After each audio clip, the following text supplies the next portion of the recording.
a lot of people are putting in offers for homes in the soft market that we have right now. Is it advisable to put a lowball offer when purchasing a home? Obviously, everyone seems that they can get property for whatever they want to get.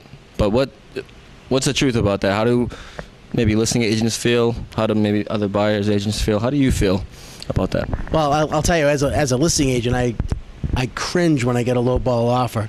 As a buyer's agent, it really depends. Your question really depends on many different variables. Is this house going into foreclosure, and people might know about that? Is this house overpriced based on the market?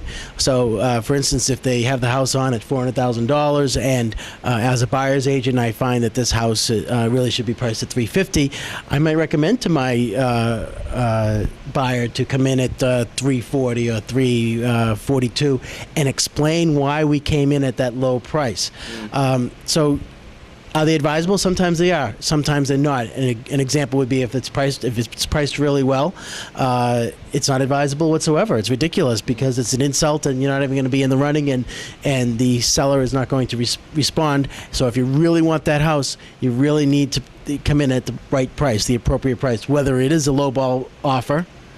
But if it's right on based on the market, then do it. Right. So it's really about realistic, because obviously sellers have unrealistic listing prices. But what if someone put a realistic offer, which might seem lowball to the seller? How do you go from there?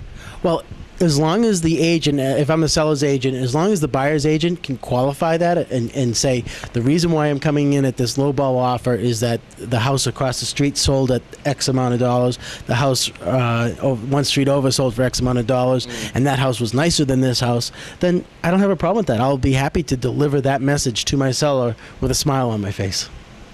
Excellent. So obviously it pays to be working with a good listing agent when you sell a house, and obviously it pays to be working with a great buyer's agent when you go to buy a house, right? That's pretty much. That's pretty much it. And not all real estate agents are created equally. You got to find the right one. Thanks, Keith. You're welcome.